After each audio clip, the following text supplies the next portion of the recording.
Hello, everyone. Welcome back to another episode of the Polish Dragon PI Show. I am Steve Zimkowski, your host, and I am the author of the Polish Dragon PI book series. And I'm here to share with you old radio shows from the 1930s, 40s, 50s pertaining to the private detective genre. You can find my books, The Polish Dragon PI, at www.polishdragon.com. They are also available for 99 cents on Amazon Kindle, and you can buy them and follow the adventures of Tom Sipowicz, a.k.a. the Polish Dragon, and his partner, Susie Mandrake, as they solve cases in Northeast Ohio. This week, we're going to bring with you yours truly, Johnny Dollar, the fabulous freelance insurance investigator, and the show aired on CBS Radio from January 14th, 1949 to September 30th, 1962. There were 811 episodes, and more than 720 still exist today. So sit back and relax and take a journey back in time to where radio was the only form of home entertainment. And here we go with yours truly, Johnny Dollar, the Archeologist. Time now for Edmund O'Brien as Johnny Dollar. Why in the world are you down here, Dollar? Your train leaves in 45 minutes. Well, I'm taking a quick refresher course in ancient history. You're sending me out to find a missing archaeologist, aren't you? Well, I want to be able to talk his language in case I find him alive.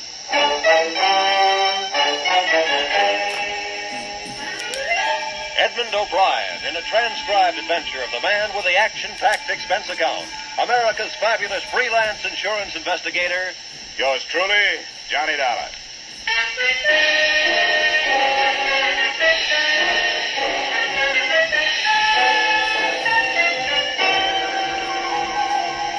Expense account submitted by Special Investigator Johnny Dollar to Great Corinthian Life and Liability Company, Hartford, Connecticut. The following is an accounting of my expenditures during my investigation of the disappearance of Bruce Lambert, the archaeologist who never should have left his tomb. Expense account item 1, $7.50 railway and taxi fare from my Hartford apartment to room 317 Brighton Arms, New York City, a hotel whose front rooms had a depressing view of an 81st Street mortuary.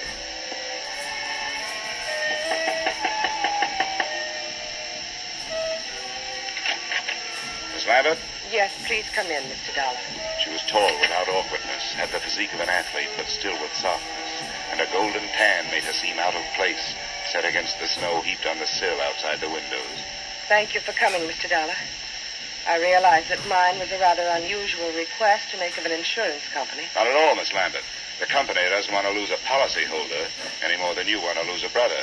But there are a lot of good private detectives in New York. I couldn't afford one. I had thought of notifying the police, but I realized that Bruce's case would be just one of many to them. They're so impersonal. And if there's a chance of any notoriety... Miss Lambert, if you mean that for some reason you'd rather the police didn't find him, you'd better tell me about it. Yes, of course I was going to. I don't see how it could make any difference. Please sit down.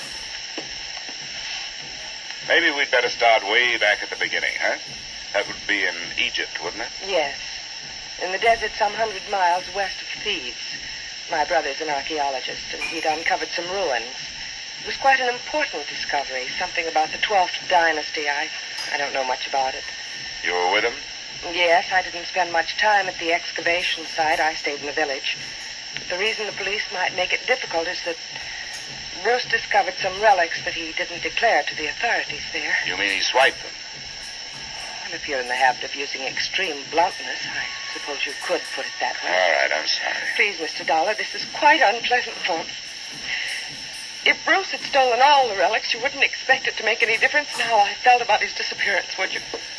Well, I'm afraid I can't do anything for you. I've got to know these things if I'm going to help you. Wait. I'm sorry. I'll tell you everything I know. All right. What were those relics that your brother didn't declare? Well, I'm not sure how many there were. There was some statuary, an obsidian head of some old king, and then there was a scarab. It was supposed to have been the official seal of this king.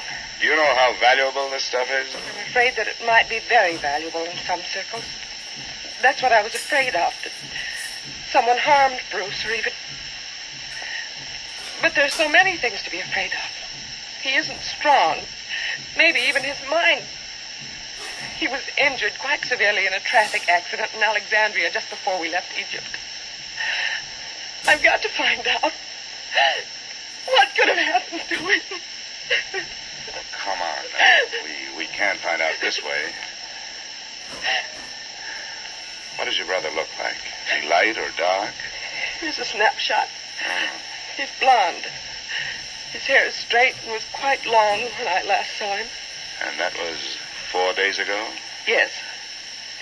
The day our ship docked, I was arranging for my luggage. He just disappeared. What else? What's his build? Slight, medium, heavy? Slight, I'd say. What about his clothes? Well, he was wearing a dark blue suit and a gray overcoat.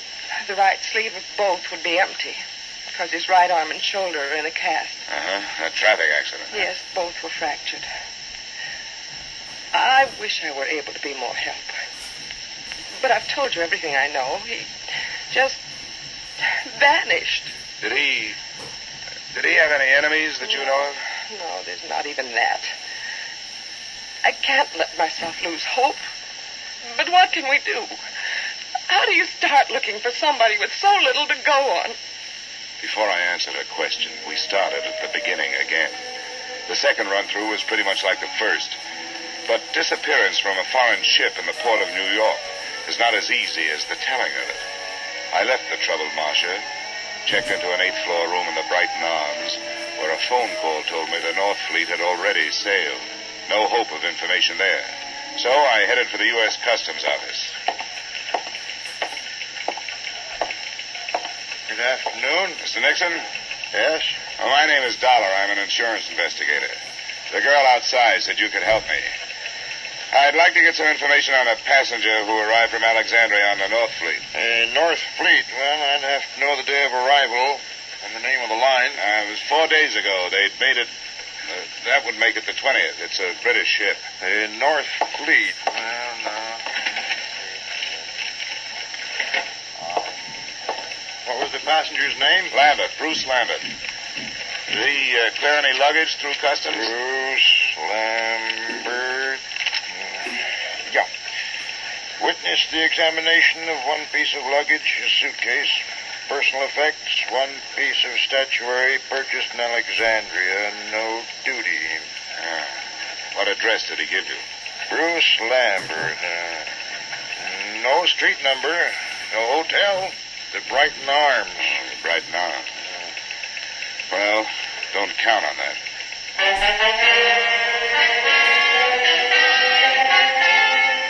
Expense account item 2, $30, which with my ID card helped impress the cab drivers who worked the entrance to the pier where the North Fleet had docked.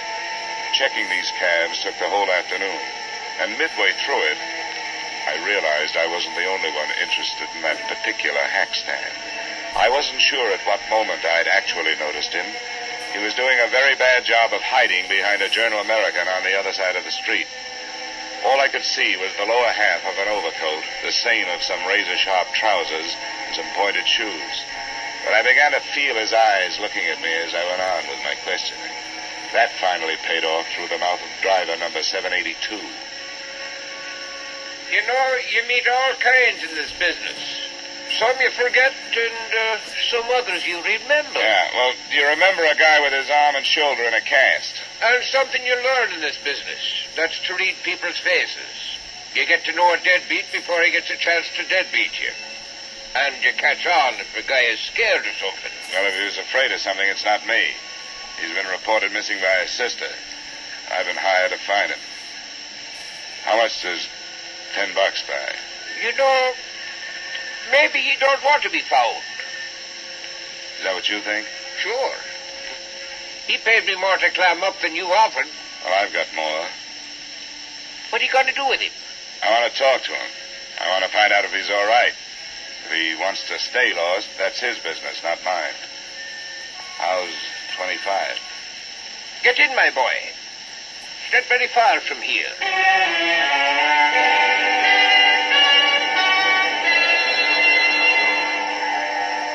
Our destination turned out to be an old red brick hotel near 39th Street between 10th and 11th Avenue. And it occurred to me that as an archaeologist, Lambert was running true to form. He'd even used some ruins to hold up in. One $5 bill brought the information from the room clerk that Lambert was out of his room, and another brought a pass key that let me in.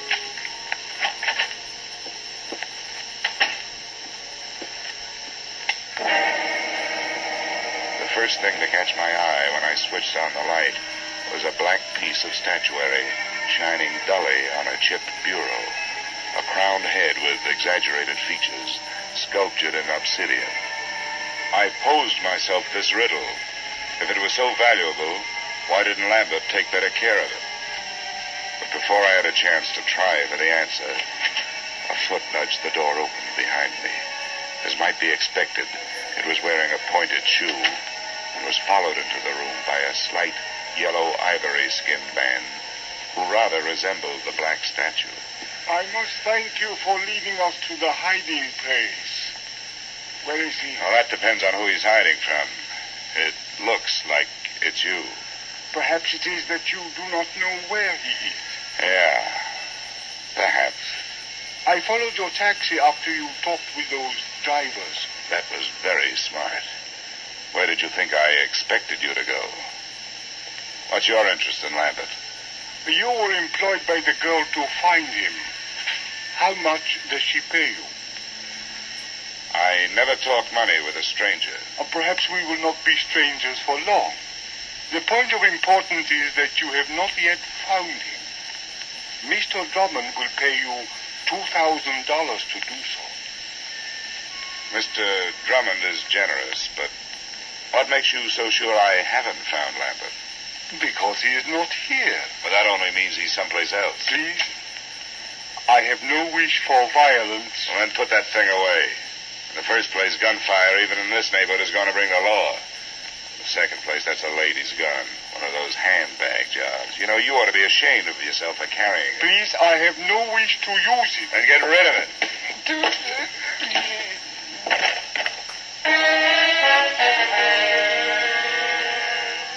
I hate little men who try to play bully. But there was more than that behind my fist. I figured I could learn to know him better if he was quietly stretched out on the floor. I was half right.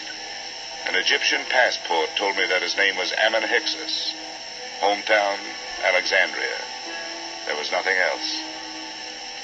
I could turn Hyksos over to the police on an assault charge, or I could wait until he woke up and try knocking some information out of him. But I didn't do either. I left him there in the lobby.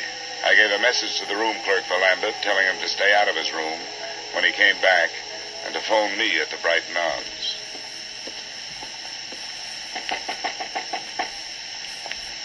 Who is it? Dollar. Oh, just a second. Is there any news? Did you learn anything, Mr. Dollar? Yeah, I made some progress.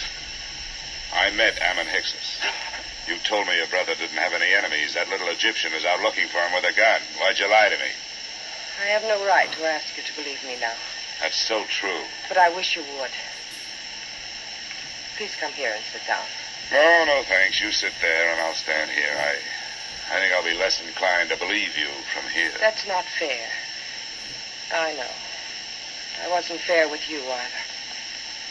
I want to be. But there are some things I just can't tell you. Why not? Well, I can't tell you that either. Oh, nuts. Women like you make everything tougher than it should be. You demand all, but you give nothing. You ask to be trusted, and you won't trust. You make yourselves look soft when you're as hard as steel. You've got warmth, but you only turn it on when you get something out of it. You're wrong. I was trying to help him. Or us. I had to lie. Look, I started this thing wanting to help you. There was something personal about it. But you wanted me to do things your way and not mine. Well, we just stopped doing that. Please leave me alone. Just go away.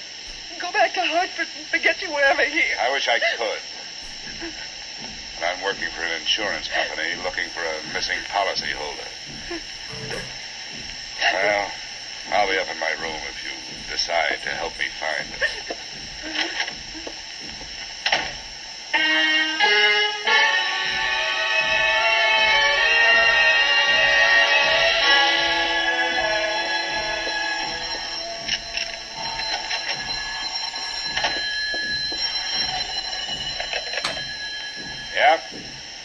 Mr. Dollar? That's right. This is Bruce Lambert. I got your message to call.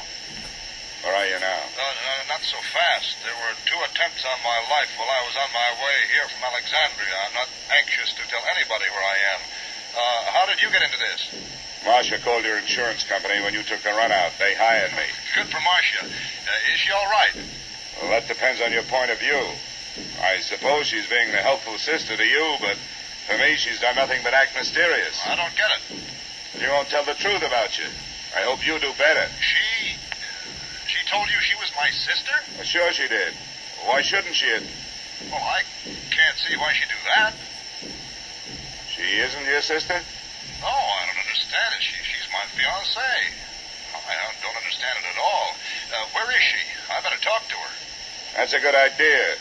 Room 317, Brighton Arms. I'll be there with her, waiting for you.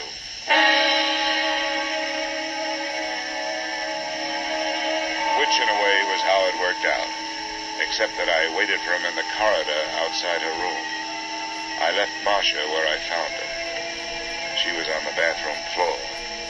Why, she died from wounds inflicted by the proverbial blunt instrument. And where her lies had died with her.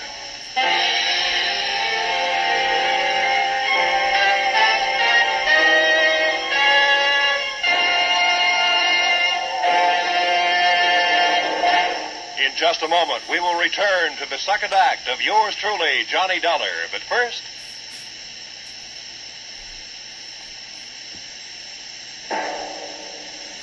And now, with our star, Edmund O'Brien, we return to the second act of yours truly, Johnny Dollar.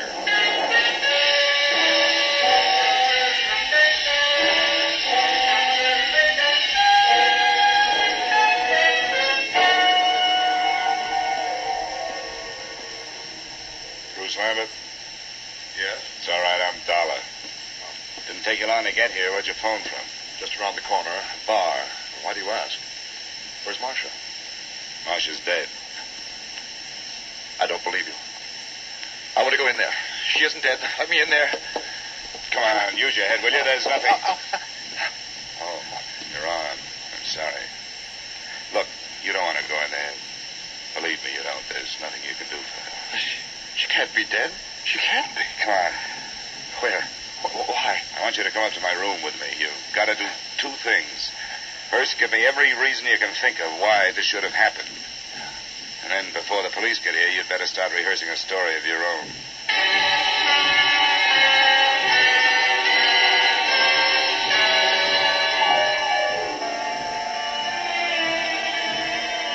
Now, Abbott, the first hole in Marcia's story is that she wasn't in Thieves while you were working on your ruins. That's right. I didn't even know her then.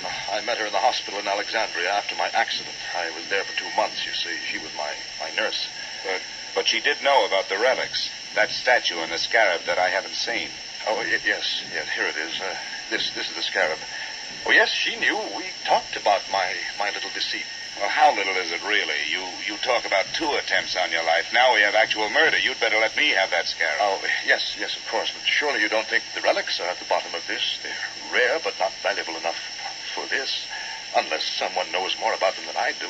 I doubt that. I've made a thorough study of the 12th dynasty and King Amenemhet III. It's a carving into his head. What do you know about a man named Ammon Hyksos? And another whose last name is Drummond? Hyksos? Ammon Hyksos? You know him? Does it ring any kind of a bell? No, I'm afraid not. Drummond means nothing. Oh, all right. Let's try the 2 attempts on your life. What about them? Well, they happened on the nights of the 17th and the 18th. Both of them could have been accidental, except that, well, the same small man stood near me both times. It would be too much for me to hope you could describe him, I suppose. Well, it was dark. Both times I was on the promenade deck, and something heavy was thrown or pushed from the deck above.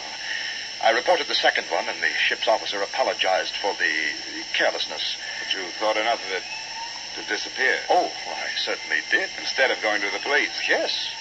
Oh, I suppose it was wrong, but you must understand, I was desperate. Well, we'd better go down to the 3rd floor. I hope the police think more of your story than I do.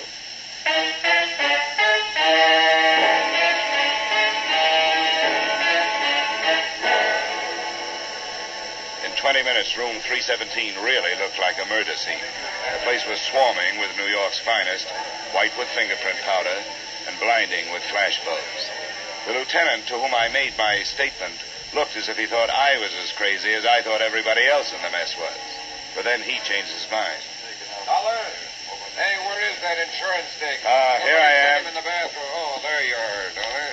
Yeah, find a suicide note or something? What'd you say that name was? Ammon, Hixus. Yeah. Well, I guess there aren't too many ways to spell that one, so this must be it. Pillbox. Let me see that. Prescription from Alexandria. Dr. Ammon Hixus. We'll put a tracer on that phone number you took off him first thing in the morning. Yeah. Hey, you going to take Lambert in for questioning? I guess we'd better. Routine. He's clear as far as I can see. Well, do something for me, will you? Have your doctors run a test of that plastic cast of his. And call me in my room, huh? A test for what? Well, just look it over. It would make a handy blunt instrument if nothing else.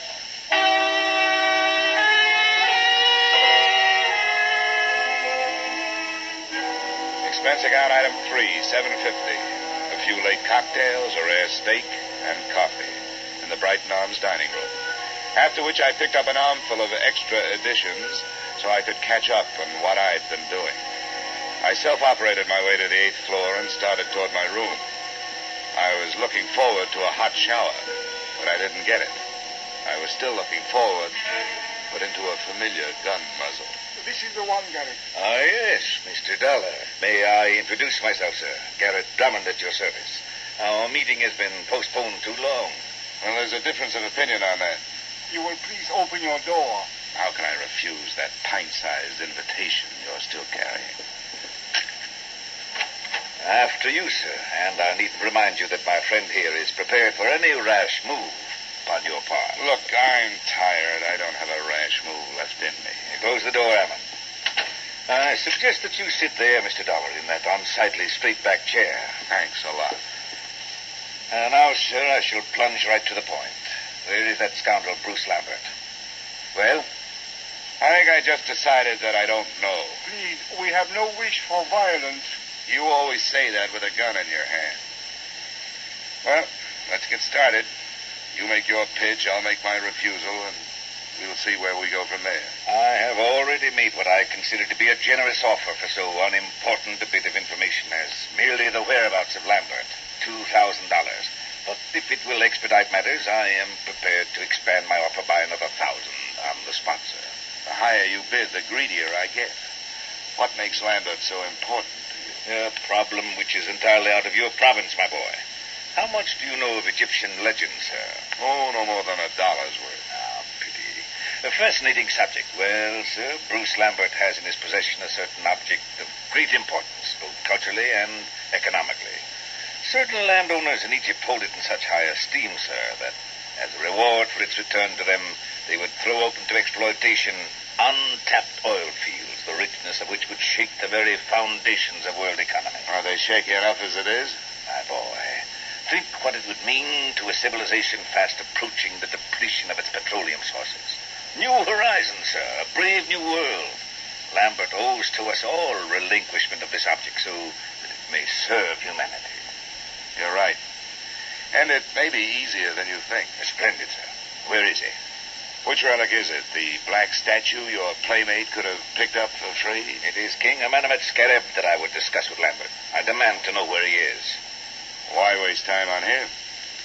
I've got the scarab. I find that most difficult to believe, Mr. Dollar. Well, I'll show No, it. no. Keep your hands away from your pockets. Ammon will save you the trouble. Ammon. Please remain still, Mr. Dollar. My wish is for peacefulness. Sure. Right coat pocket. He speaks truly, Garrett. Here it is. What's the matter, Garrett? You don't have that brave new world look anymore. I should be the first to admit, sir, that the lie has been put to the tale I created upon this useless gewgaw. But, Mr. Dollar, now that we are forced to fall back upon the truth, I remind you that it sometimes hurts. Your position has not been...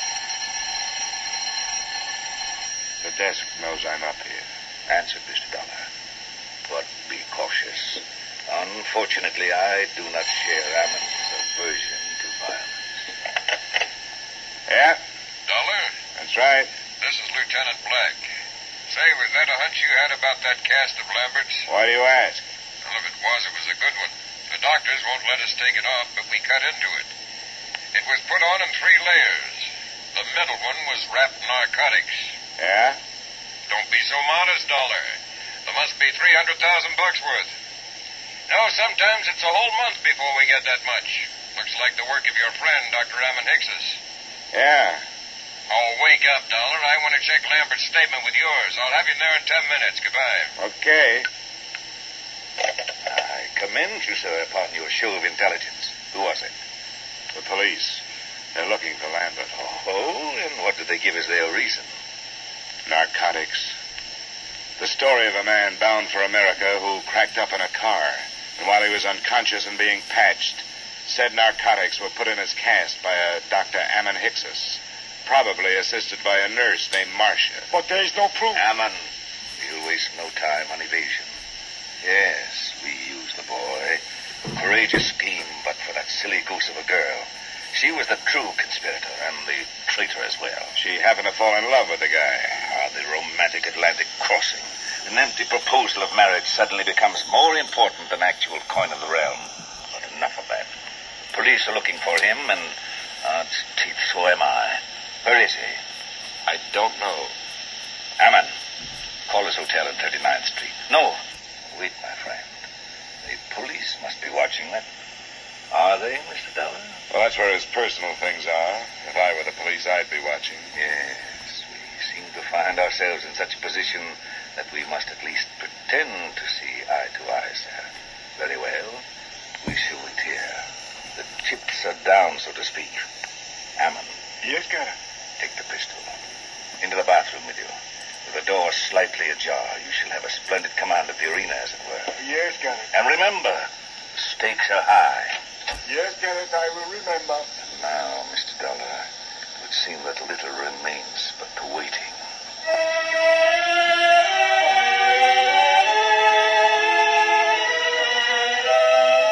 The waiting was more than enough. Drummond settled himself on the bed, facing the door, his pudgy hands folded over his bulging waist.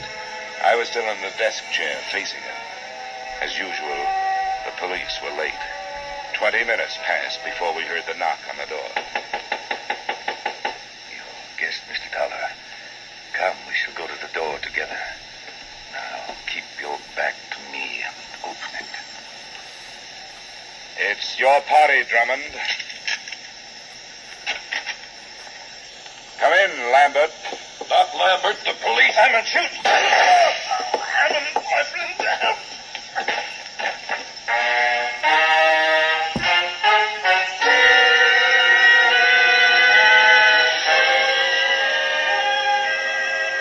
Drummond's wound wasn't half as excruciating as his call for help. The doctors report that his shoulder will be in a cast, that as soon as the state of New York can gather a jury, he will stand trial on the charge of first-degree murder. The body of Ammon Hicks's was taken to the morgue.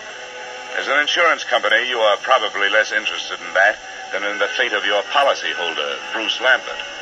That's explained in expense account item 4, $280 hospital bill paid in advance.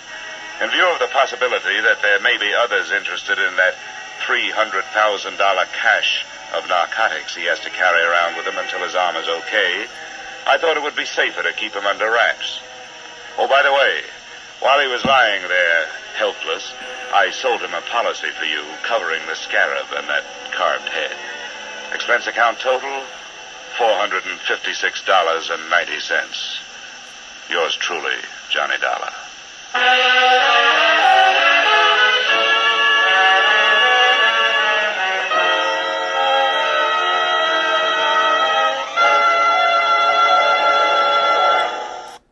And that ends another episode of the Polish Dragon PI Show.